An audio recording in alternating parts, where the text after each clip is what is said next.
Welcome back to the Flaherty Solutions podcast. My name's Kevin Flaherty. I'm Erin Flaherty. And today, for I people... introduced myself. We should pose this question. Yeah. What's more polite, right? Yeah, what is more polite? Sorry, people listening, you don't see our silly faces on Facebook right now. But what is more polite? If I'm introducing, should you say the other person's name or should you let them say their name? Right, and I think it's polite to let me say my own name and introduce myself. So I appreciate you doing that today, letting me. My pleasure. I just think it creates this air of awkwardness in between transition because what we want to talk about today, and I know that's what you want to know, so you can figure out whether you want to listen for the next 20 minutes, is it your responsibility to create wealth? That's going to be topic number one. And then topic number two, Erin is going to let us in on her killer instinct. She is the number one salesperson I have ever met, and she is a rock star. So any insight onto how to make sales, and it's not even sales for you anymore. Well, no, because we'll get into this later, but sales has this connotation that it's slimy and that you're closing the deal, and I can close when people want to buy from me. Yeah. I'm not going into just anywhere and saying you're going to buy this from me, and whether I care about you or whether you need my product. That's not sales. Yeah. To me. So we'll jump into all of that, and today hopefully I won't have my fat hands accidentally screw up the podcast. So thank you for everybody being understanding next week. Okay, topic number one. I was at the grocery store this weekend and I saw a family of four, and you could just see the look of stress on their face. Like their shopping cart was full of food and the husband was bickering at the wife, stop grabbing more stuff. And you could just see this air of tension, and it causes me tension. Like when I see people out in the real world at checkout, and you can just see this look on their face, like, will I have enough? Or these new RX, Good RX, you don't watch TV, so I'll fill you in. Good RX is a new app that you can get for people buying prescriptions, and it will find the biggest discount for you. Mm-hmm. And the commercials go like, Sally works hard as a single mom, and she walks in, and I understand the struggles. And I'm not saying I get minimum wage, and we'll get into the rest of that. But in the commercial, they're like, she's stressing out, and it's literally stressing me out because she might not have $60 to pay for a prescription. And that is a lot of money. That's a different topic. I do believe it's a bunch of BS. Prescriptions are as much as they are, especially for sick kids. Come on. And we've been stressed over grocery bills. So let's not act like we don't understand that because we've not been there. We've been there, and we have never received help from anybody with groceries. Exactly. Or the government, whatever. I've been in the grocery store. I've had to make decisions. Am I buying toilet paper or am I buying canned soup? That was 2006, 2007 for me. So we've been there. We've been through the struggle. But I've always been a firm believer that it's not your fault if you're born poor, but it is your fault if you die poor. And you have every opportunity in this world to enhance your life. And we just fill ourselves up with excuses left and right. I didn't get the promotion. I'm only making minimum wage. We've been there. The kids are little. But yet, Erin's selling franchises, and when you go to one of the franchise expo, you see so many people that are from out of the country that want a slice of the American dream. They want to move here and buy a franchise and work their tail off. They don't just want to take it easy and have stuff handed to us. So I think that is kind of where we're diving into this conversation. That was a setup, but is it your responsibility to grow wealth? So yes, is my belief, but also I feel constantly stressed under the pressure of, oh my gosh, what if we don't generate wealth? I work all the time. When I started dating Kevin, friends of yours asked what I like to do in my spare time, and you told them I like to work, and you're absolutely right. And the motivation behind that is because I can't imagine my life if I didn't work to set myself up. And I would like to think that I'm working efficiently to maximize our future. I'm not just like working to like churn work out. I'm creating systems that'll give us that freedom no matter what economy comes our way. So I feel stressed by the prospect of not generating wealth. And it hasn't always gone, I mean, running a business, having high demanding jobs is not always easy, but every single person basically your life is the result of every single one of your choices. Yes. All of us have to own that. Are you gonna watch TV or work on the side hustle? Are you gonna drink the alcohol or the water? Are you gonna work out or sleep? Or, are you going to buy stupid things or invest your money? So that's that's all kind of in a nutshell how I feel about it. Yeah. I'm kind of in a quandary here because I like really want to like unleash, but I don't want to show my insensitivity because I do understand circumstances. I think you should just go with it. And the worst case is we don't upload this. Seriously, let's do it. And people don't like me. But no, my point is like, it's online now. If you're working minimum wage and you are 20 years old and you hate it, or you're 30 years old and you're frustrated, well, I just can't break this cycle. Go online. There is so much stuff. Listen to our podcast. Listen to somebody else's. It is free. Don't tell me you don't have an iPhone or an Android or whatever type of phone. The information, you don't have to spend thousands of dollars to learn how to flip houses. That's just an example. I don't think you should do that, especially at minimum wage. But you can learn how to run a business. And I'm not talking a multi-international business. I'm talking about power washing. Like, how do I knock on doors and get my brand out there to be a power washer? Buy a piece of equipment. And start handing out flyers. If something ever happens to me where I have to totally change careers and start over, my top 2 list of things to do is power washer and landscaper. You just need a little bit of capital to get, and don't tell me you haven't borrowed money. If you're living in that minimum wage area, don't tell me you haven't borrowed money from friends or family to get by. Well, now you can borrow money to say, I'm buying a piece of equipment, and now they have loans for it and stuff. But you can hand out flyers. And when I was 14 years old, my dad drove us around and we handed out flyers drop them in people's mailboxes. Well, that might not be legal. You're not supposed to touch people's mailboxes. I'm not saying to break the law, people, but you have every chance to make it happen. And power washers, landscapers, they can make a killing. Now, will you make $1 million a year? Not right away. But are you going to get yourself out of poverty? Are you going to get yourself out of minimum wage? 9 to 5, if you don't like that, if you want to, and you're going to have to hustle. And maybe you're used to showing up for a job where everybody tells you what needs to be done that day. If you want something on the side, or if you want to take more ownership, and sidebar, quite a few people who made their wealth by being employed for other people. I didn't used to think that was possible, where you could actually become wealthy being employed for somebody else. You've seen it. Yes. But if you want to do something that takes more control of your life and own your own business, you have to generate the activity. But that also means that you get to maximize the profits. Exactly. Too. The amount of risk, and we're not saying take unlimited amount of risk and, oh my God, I'm bankrupt now because we listen to Kevin and Erin. No, all this information is online. It is free.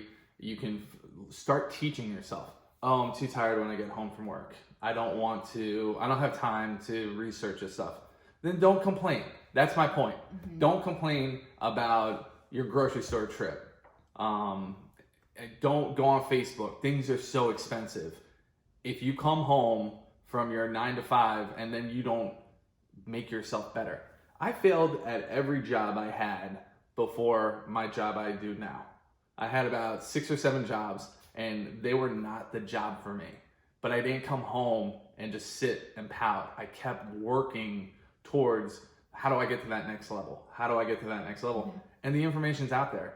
Thank God we live in today's age, because 20, 30 years ago, I might have had to spend thousands of dollars to get trained, or it might have been impossible to get into what I do.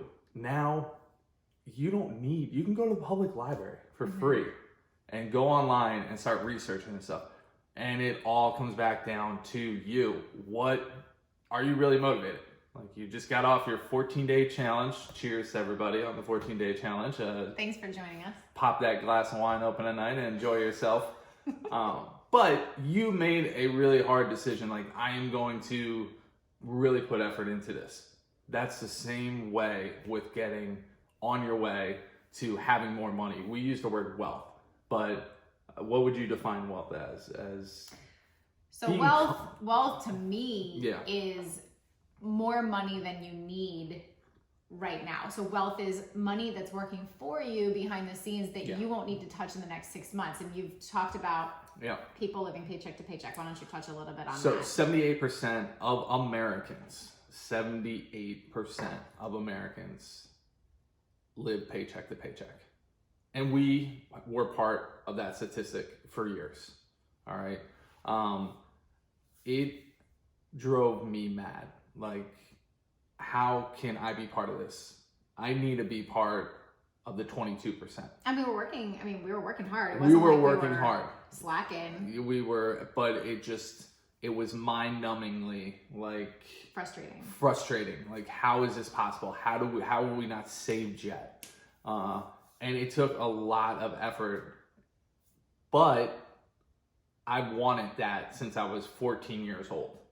Like, I knew I wanted to be the person that didn't have to stress. And it took until probably 31, 32. I thought by the time, I realistically, when I was 17, 18, I thought by the time I was 30, I was going to be a millionaire. And it wasn't until 31, I wasn't living paycheck to paycheck. Mm-hmm. Let's also say that to follow your passion, you had to take a major financial step back. Yes. You could have made a lot more per year than you did those first 3. Now, our friend Tom Sprayfry told you it would take 5 years to, okay. And fortunately, you found an opportunity and you worked hard enough. I fast-tracked it. I wasn't going 5 years. It didn't take 5, but it definitely took a hot minute for you to step back and make less money in your first couple years as an advisor as you were making elsewhere. And a lot of people wouldn't even look at that because they're like, well, I'm making more now. Yeah.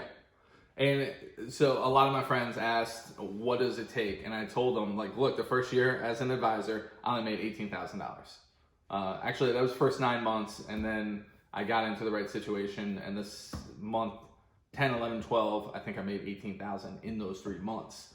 But the first 9 months, Erin was kind of looking at me like, you ever going to make money? And I was like, well, our good friend Tom Sprayfry said it takes 5 years. Talk to Tom. I was committed. She was totally on board. A little nervous, but vented a couple times to friends maybe. Yeah, it was painful. That's $2,000 a month. Anyway. Before taxes. Before taxes.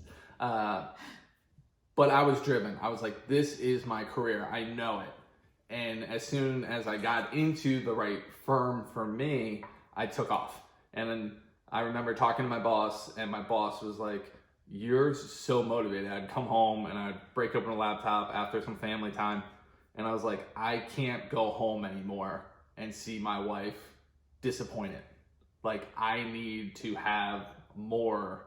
And she never asked for it. Like, when we got married and I proposed, she's like, I don't need a ring. Erin doesn't need me to come home and say, here's money. Nothing like that. It's just, I never want to be in a situation again where she looked at me and said, like, are you going to make money? Like, oh, hell no. Are you in a charity? Are you a charity case? Sometimes I am, people. But to wrap this all up and circle it back, like, you can, I know there's people out there in certain situations, and minimum wage is all that's ever going to happen for you. And you can be fine with that. You know, some people are like, money doesn't mean everything and yada, yada, yada. And that's fine. But if you complain about it if you're a habitual complainer, like the man's holding me down, like everybody's against me, no, that's on you. Like, and if you die poor, that's on you. If money's not important to you and you're fine dying with 2 cents in your pocket, that's cool. Good for you. But if you're bitching about it, it's on you, dude. It's on you, miss. Get over it. Figure it out. The rest of us did. You figure it out. Be part of the 22%. And that's gonna have a price of entry. Yep. And that the price of entry is how much do you really want it? And you can want it real bad, but it takes months and months and months to get it. And sometimes failure. Like you might not get it the first time. No. But you have to. We both have failed businesses. Yep. I think that's worth saying. I said something the other day on the 14-day challenge page, if you're on that challenge with me, about a terrible week I had. Ooh. And it was really bad. There were things beyond my control that happened. Maybe there were things that I could have done, but the point is it was a bad week, and I had more than a few clients leave us. And I started to justify that in my post. Like, well, I don't want people to think that my clients are leaving me because we provide a bad service, but I left it. I just wrote, you know what? A record number of clients left us because everybody has bad weeks and everybody has bad years where who cares why your clients left you? I mean, they left and we all have just bad things happen to us, but how are you going to look at it and get back up and just keep trying? Because if you are not failing, you're not trying hard enough. Yeah. You're not putting yourself out there enough. You're not getting into a place with discomfort to where you can actually get to what you want on the other side of that failure or that discomfort. So I hear what you're saying, and I actually think the wealth conversation can circle us around to my sales conversation. Absolutely. So was there anything else you wanted to say? No, I want to, it burns me. It gets me fired up. And I feel like I haven't smiled because I just No, you have.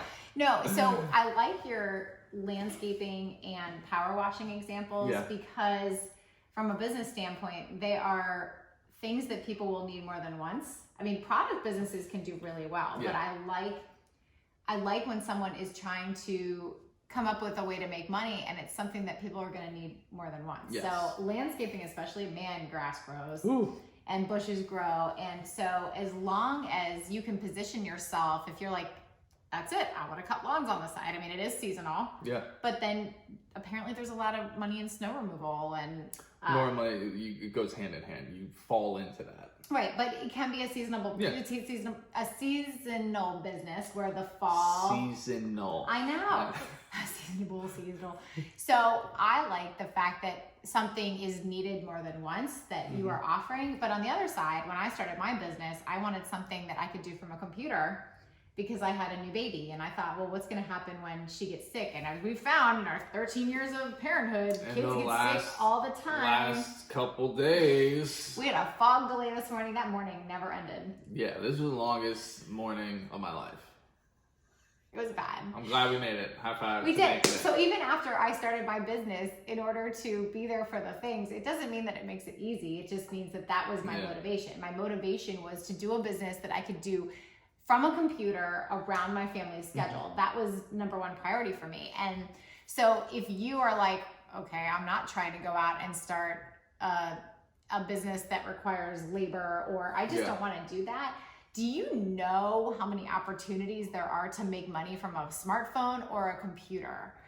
So professionals and business owners and people who are doing well, they know that the more they get off their plate, the more they can keep getting better. Yeah. So do you know how many service activities there are that you could do for money for working for people who are doing well? Because they know that if you're performing a service for them so that they're freed up, I mean, this could be spreadsheets, it could be data entry, it could be editing, social media marketing. Like there are so many jobs you could do from your house, from a technology device that could get you that extra money. Mm-hmm.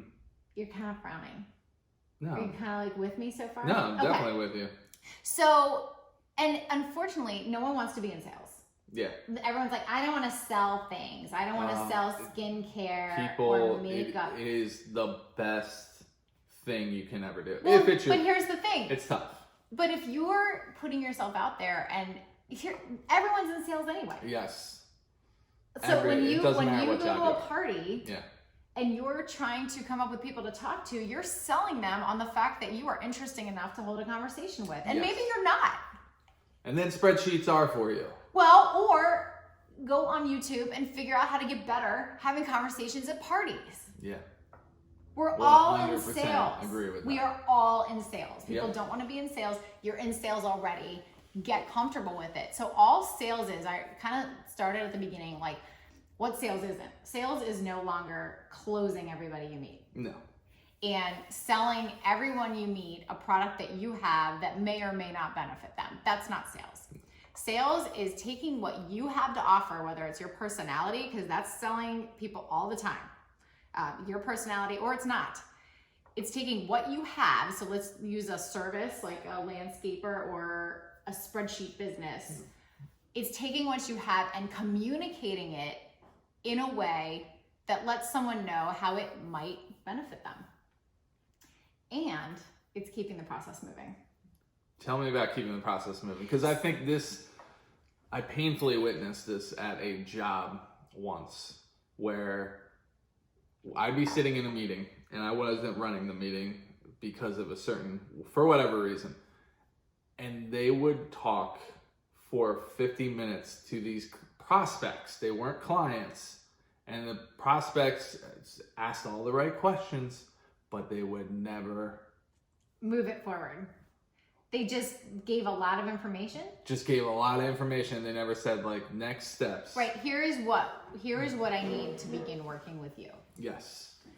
And a lot of people are terrified to ask for the business, but that's not even asking for the business. It's just saying, if you like what you hear, here's what we need to do.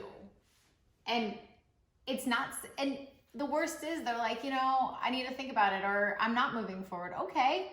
People are so terrified of that. Yeah. But it's happening all the time at a party. If someone walks away from you because you're not interested, like you didn't sell them. Like we need to start seeing sales as it's more communicating how to work with me. Yes. If you want, if you're into it. Yeah. If you're not, have a great day. There's nothing, right? Yes.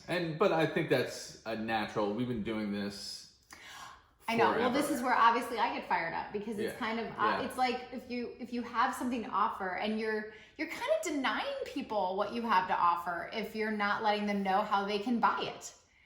If you already have a business or if you're already selling something, and when I say selling something, I mean, if you have a business, you're selling something.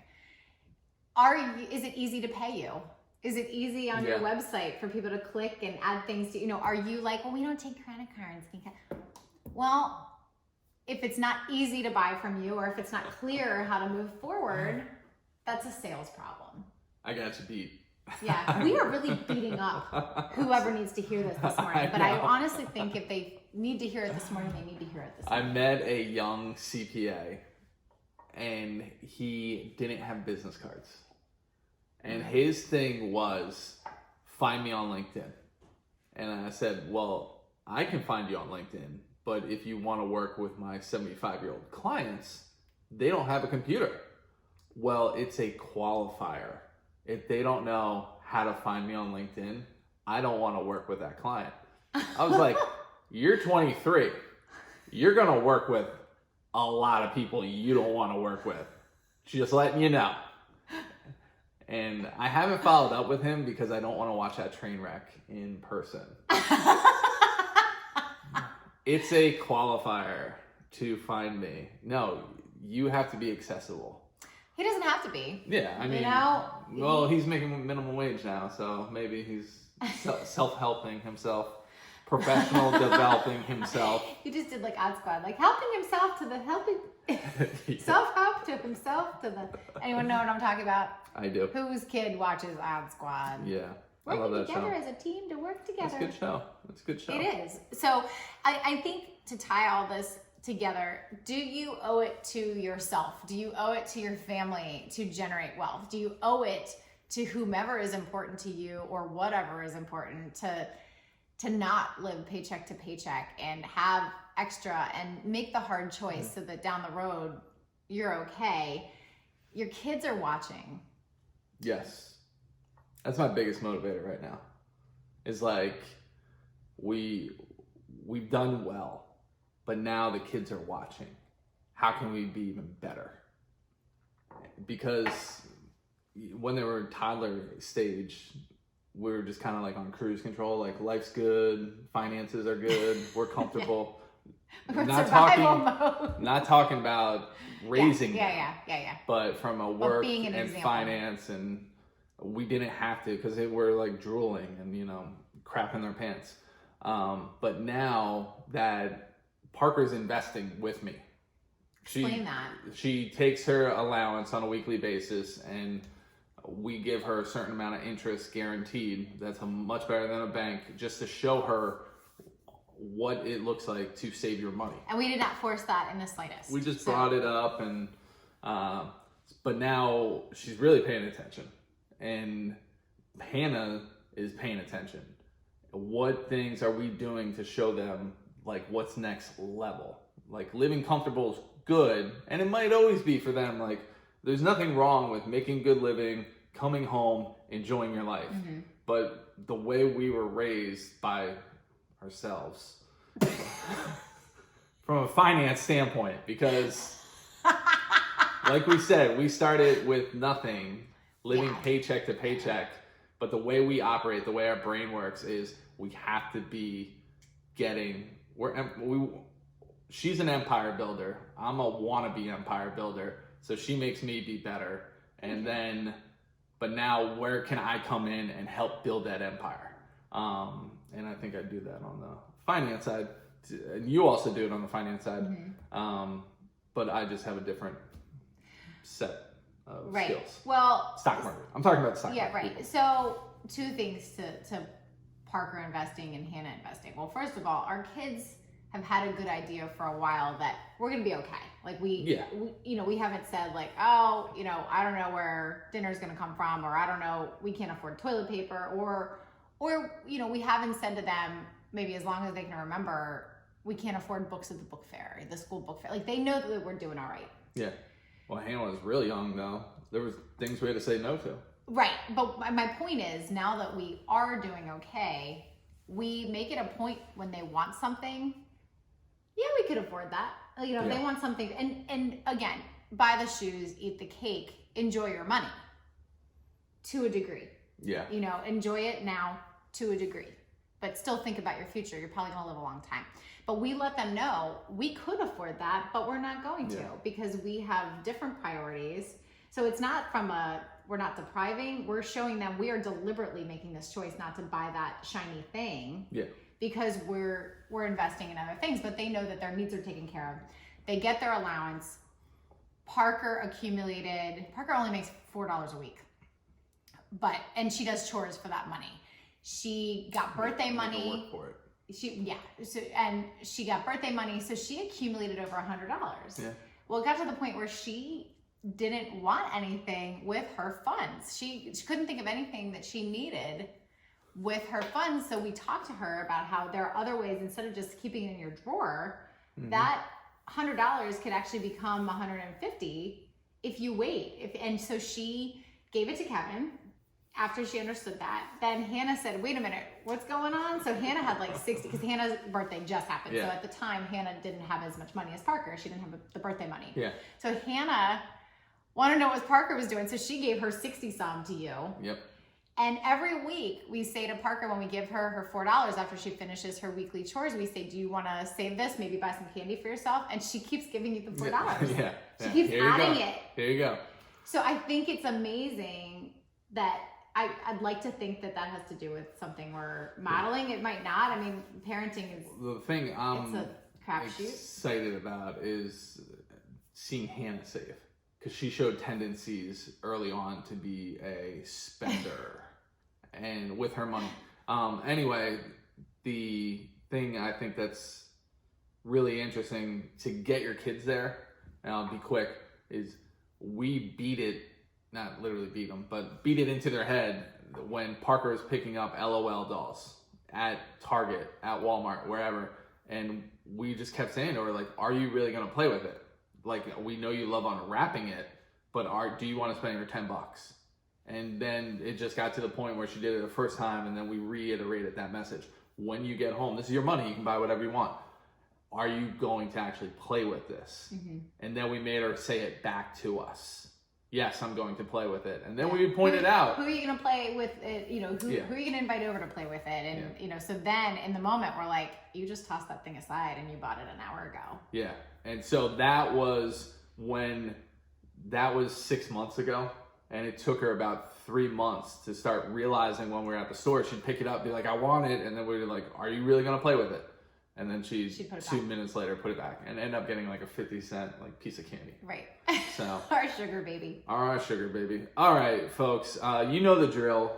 Leave a message, comment below, subscribe, share this with your friends. One more thing, if they want to be on my email list that has links to the podcast and a bunch of other nuggets every week that are life bettering. Yeah. And business bettering, you can, how should they let us know to be on the email list? Comment. You know.